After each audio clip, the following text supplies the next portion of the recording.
Hello students, welcome to my channel.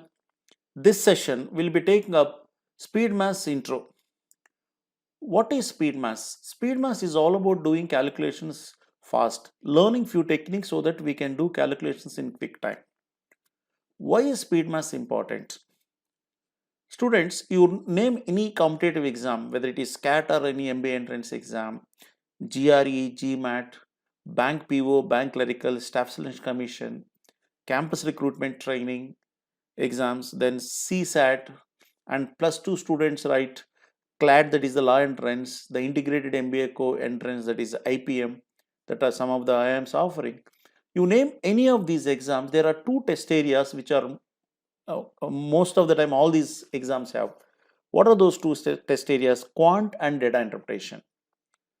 And these two may come in one section in some of the exams like bank. They may come under different sections in exams like CAT. Whether they are in different sections or in one section, but all the quant and DI question students expect you to be good in calculations, because every quant and DI question you will be doing a lot of calculations. And all these exams that I've said, the paper will be set such a way that you never have enough time to answer all the questions. So hence the one who attempts more questions stands a better chance of getting selected. In fact, there are two things a student should do to get selected. One, you should attempt more questions. Two, you should attempt them accurately. By learning these speed math techniques, students, you can save time. Suppose for every question you save 10 seconds. Say for 5 questions you save 50 seconds. In that 50 seconds time, you can attempt one more question extra. Right? So that is one thing. So by you can save time, hence you can attempt more questions. Another thing is, students, because of these techniques, you will be more accurate in your calculations there. So that is the reason why speed math is important. For any competitive exam student, every second you save is important, because one question matters at times. When you go up to a certain level, one question may take you whether you clear the cutoff or not. So if one question is important, 1 second is also important. I'm not saying in minute, please. Even 1 second is important. See, if you look at PT Usha, one of the greatest athletes India produced. In 1984 Los Angeles Olympics, she missed a bronze medal by a small margin. Can you imagine what is the time by which she missed that? Yeah, students, can you guess? It is 1/100th of a second. That is 0.01 second. See, a second itself is a very minimum amount of time, and 100th of a second means, just imagine how valuable time is, right? So students, that is the reason why speed math is important. These techniques that we learn is important for any competitive exam that you are preparing. While in the following videos, I'll be I'll be discussing a lot of techniques. In each video, one particular technique. In this session, what I would like to concentrate upon is, students, there are certain prerequisites for you to be good in calculations. What are those prerequisites? These are very simple things, students, nothing very difficult as such, because I'm not going to tell you anything very difficult. If I say that so and so book is good for is required for speed math, means immediately after this session you will order it online. You don't need to buy any book. You need to be good at some 7 simple things. I'm afraid because they are simple things, at times we tend to ignore them. Right? So what are those 7 things? Let's see one by one. The first one is, students, you should be good at multiplication tables up to 20. How many of you are good at 20 tables? Yeah. First of all, why should we learn tables? Let me answer that question first. Students, I'm not saying please learn tables for the sake of multiplication. Many of you may think that I'm asking to learn tables so that it will help you for multiplication. Of course, they will help you for multiplication. But if it is only for the sake of multiplications, I don't insist you learn tables, because using 1 to 9 tables, any big multiplication you can do it, students. Suppose if I ask you, say 324 into say 235. If you ask me, I can directly do it in one line by just using first 9 tables. Let me say 5 4s 20, 10, 12, 24, 15, 17, 23, 31, 12, 16, 7. Done. 76140. I've just used fifth table, third table, second table. So don't worry how this answer has come, students. We have a separate video wherein we will discuss 3-digit multiplication. That time you learn that. But what I'm trying to impress upon you here is, students, by learning 9 tables, I can do any big multiplication. Then why we need tables? Students, tables give you familiarity with numbers. That familiarity with numbers will give you innovative approaches in solving problems, out of box ideas. So I was solving a time and distance question elsewhere, and it's a boats and stream problem in under a time and distance chapter. This is the equation I come across, students. 135 by 12 plus c plus 135 by 12 minus c equals to 24. Can you tell me what is c value without writing on the paper? C is the speed of the water flow, so hence it is positive. Can you say the positive value of C? Yes, please. See, if I allow you to write down, I'm sure you will take LCM of 12 plus C, 12 minus C and do it. But students, the moment you see 135, you can say it is 15 nines. And what is 15 plus 9? 24. So this is 15 into 9. This is 15 plus 9 means, then you should tell yourself, look, this question got something to do with 15 and 9. 12 plus what can be 15? If it is 3, 12 plus 3 will be 15. 12 minus 3 is 9. If it is 15, 135 by 15 is 9. 12 minus 3 is 9 means 135 by 9 is 15. 9 plus 15, 24, satisfied. This is what I mean by learning table, students. If I ask what is 15 nines, each one of you at your maturity level, you can, even if you have not learned tables, you can multiply fast in your mind and say 135. I have no issue with that.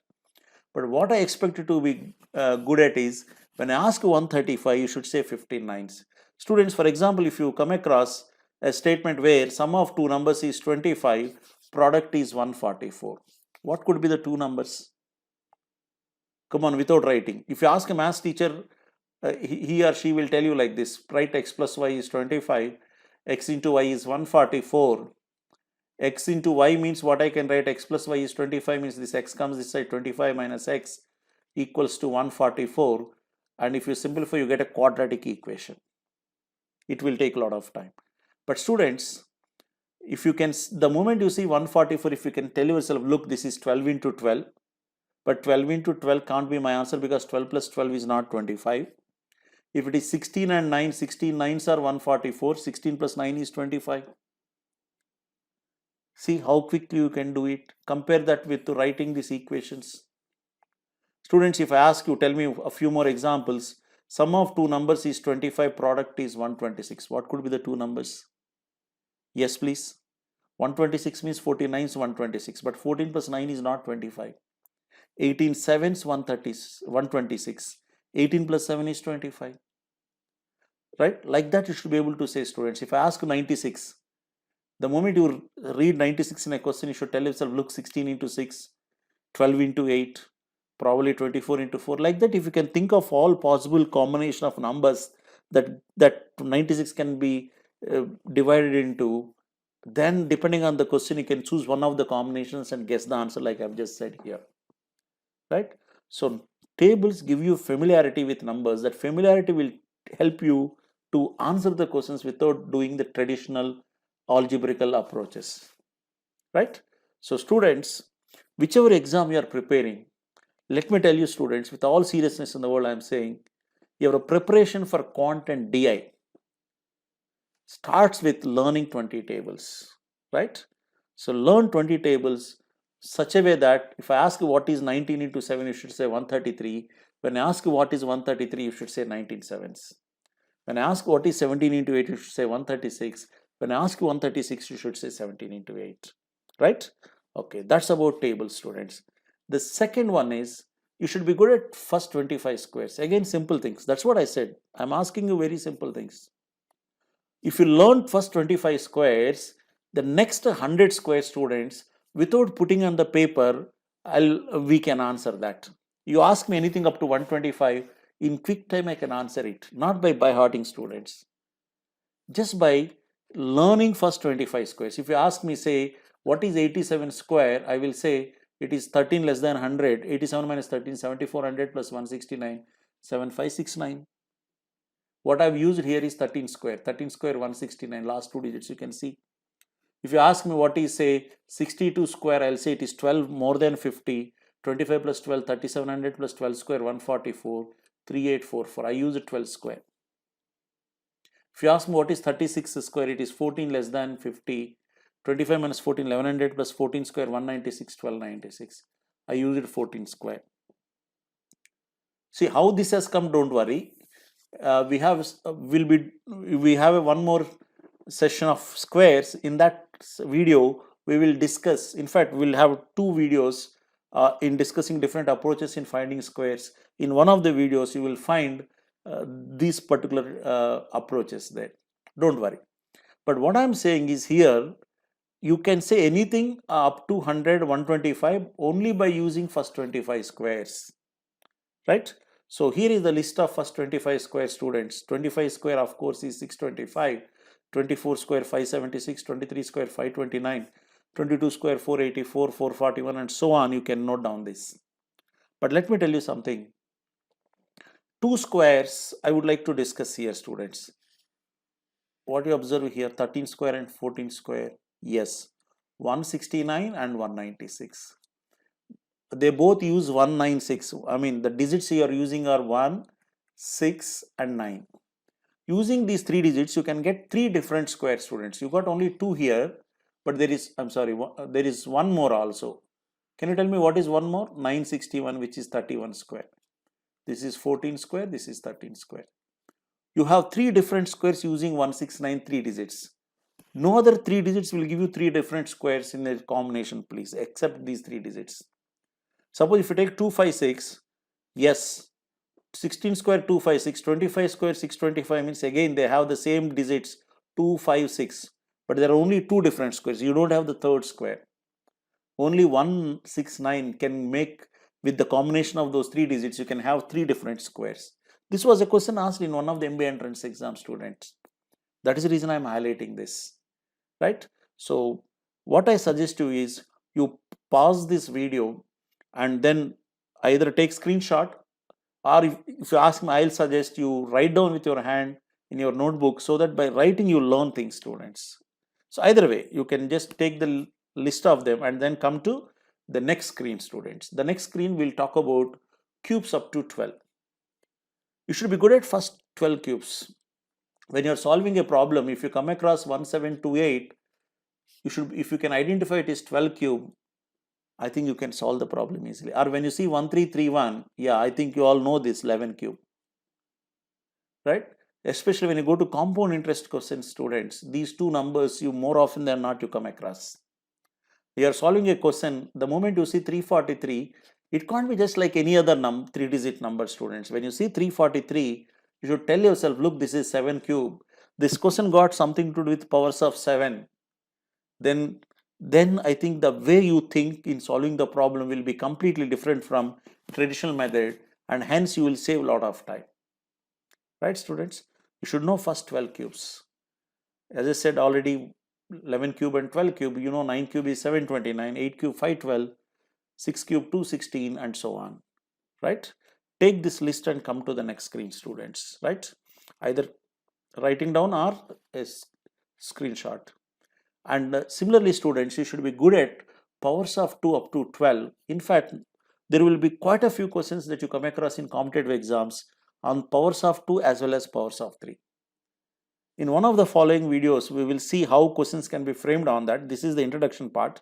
So I'm just trying to tell you what are the things that you should be good at. Students, if you look at the moment I ask what is 2 power 8, without calculation, you should say 256. By calculating, you can say 256. I have no issue there. When I ask what is 2 power 10, you should say 1024. What is 2 power 6? 64. What is 2 power 12? 4096. Like that, you should know powers of 2 up to 12. Right? So, take down these values and then come to the next screen. Powers of 3, as I said, powers of 3 up to 8. Suppose you are solving a number series problem, students. You come across 6561 in that number series, or a sequence question, or geometric progression question. The moment you see 6561 or any number close to that, you should be able to say it is 3 power 8. Then I think the way you approach the question will be completely different. If I see 3 power 6, if you see 729, you should say 3 power 6. You can say 9 cube, you can also say 3 power 6. 2187, 3 power 7. 243, when you see, you should say 3 power 5. Right, students? This is about powers of 3. Note down. You should learn these values by hearted. Right? And the next one, students, you should be good at complements of hundreds. This is not something about by hearting, it's something about practicing. What do you mean by complement of 100 means? If I give you a number, say 64, what should I add to this number to make it 100? Yeah, what should I add to a number to make it 100? 36. Suppose if I ask you, say 87, what should I add? 13. If I ask you 78, 22. Come on, quick. 49, everyone. I'm asking you, what should I add to make it 100? Come on, everyone. 51. Yeah, 54, 46. 54, 46. 65, 35. 74, 26. 33, 67. Like this, you should be able to say these things, please. If you are good at this, you practice them, students. If once you are good at this, the 2-digit addition, when you come to addition, we'll be talking about 2-digit addition. The 2-digit addition and 2-digit subtraction becomes easier once you know these complements of hundreds, right? So practice them, students. You should be able to say in a flash, the moment I ask you 72, you should say 28. The moment I ask you 56, you should say 44. You should not take time, right? So practice these things, students. Then we come to the last one, that is fractions and equivalent percentages. Students, you should know the basic percentages first of all from 1 by 2 to 1 by 12. What do you mean by that? Say 1 by 2, if I ask you 50%, 1 by 3, 33.33%. If I ask you what is 1 by 4, what percent means, you should not say into 100 and say 25%. You should by heart them 1 by 2 to 1 by 12. Or when I ask what is 25%, you should say 1 by 4. You can't write 25 by 100 and say 1 by 4. Right? So you should know 1 by, say 1 by 5, 20%, 1 by 6, 16.66, 1 by 7, 14.28, 1 by 8, 12.5, 1 by 9, 11.11, 1 by 10, 10%, 1 by 11, 9.09%, and 1 by 12, 8.33%. Students, this will help you doing calculations fast, percentage calculation fast. Suppose if I ask you what is 12.5% of say 464. The moment I ask you 12.5%, you should be able to say 1 by 8. 1 by 8 of 464, 8 5 is 40, 8 8 64. My answer is 58, you can say in no time. Right? So that saves time instead of writing 12.5 by 100 and calculating. Students, these basic percentages you should be very good at, and but this is not enough. Some of them will say that if you know them, you can use these and get any other percentage. Of course, yes. Suppose 1 by 8 is 12.5. What is 3 by 8 means? You can say 12.5 into 3, 37.5 you can get. But there are two issues with that, students. One, getting into 3, multiplying that itself will take some time. Two, suppose if tomorrow you are solving a percentage problem and you get 37.5% of 464 instead of 12.5% of 464. And the moment you see 37.5%, can you tell yourself 3 by 8? No. Why? Because if you learn only these areas, you are familiar with this 1 by 2 to 1 by 12, these 11 answers. 37.5 will not be in your memory. Then how do I know 37.5 will be 3 by 8? If you ask me what is 3 by 8, I can calculate and say 37.5. So this will not be in my mind. Then what I start doing, I will start writing 37.5 by 100 into 464 and all that, which will take some time. But if you know it is 3 by 8, it will take, you can save time. As you said already, it is 58, 358 is 174, you can say. Right? So students, it's not enough if you know 1 by 2 to 1 by 12. You should know their multiples up to 100%. What I mean by that is, if you know 1 by 8 is 12.5%, that's not enough. You should know 2 by 8 is 25%, 3 by 8 is 37.5, 4 by 8 is 50%, 5 by 8 62.5, 6 by 8 75%, 7 by 8 87.5%. 8 by 8 in here becomes 100. 8 by 8 means 1 means 100%, right? So students, you should know them, and you should know them such a way that, like I said in tables, if I ask what is 19 into 7, you should say 133. When I ask what is 133, you should say 19 into 7. Similarly, when I ask what is 3 by 8, you should say 37.5%. When I ask what is 37.5%, you should say 3 by 8. Let me give another example, students, so that you will have a little more clarity on this. Suppose, students, if I ask you 57.14% of 3549, can you please calculate pausing this video? I'm sure you will take quite an amount of time, because 57.14 by 100 into 3549, if you look at this 100 will not get cancelled. You have to multiply two 4-digit numbers, means it takes a lot of time. Lot of time means lot of time. But suppose, students, if you know 57.14% equals to 4 by 7, then what happens? See how simple this calculation becomes. 7 5s 0, 7 7s, 4 7s 28, 4 5s 20, 2028. This is the advantage of knowing fraction values, students, right? So in the following screens, you will find these values and their multiples up to 100%.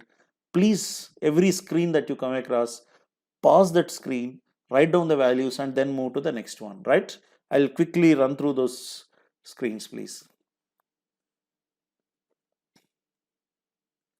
Yeah, please. This is one slide where you can get 1 by 2 to 6 by 7.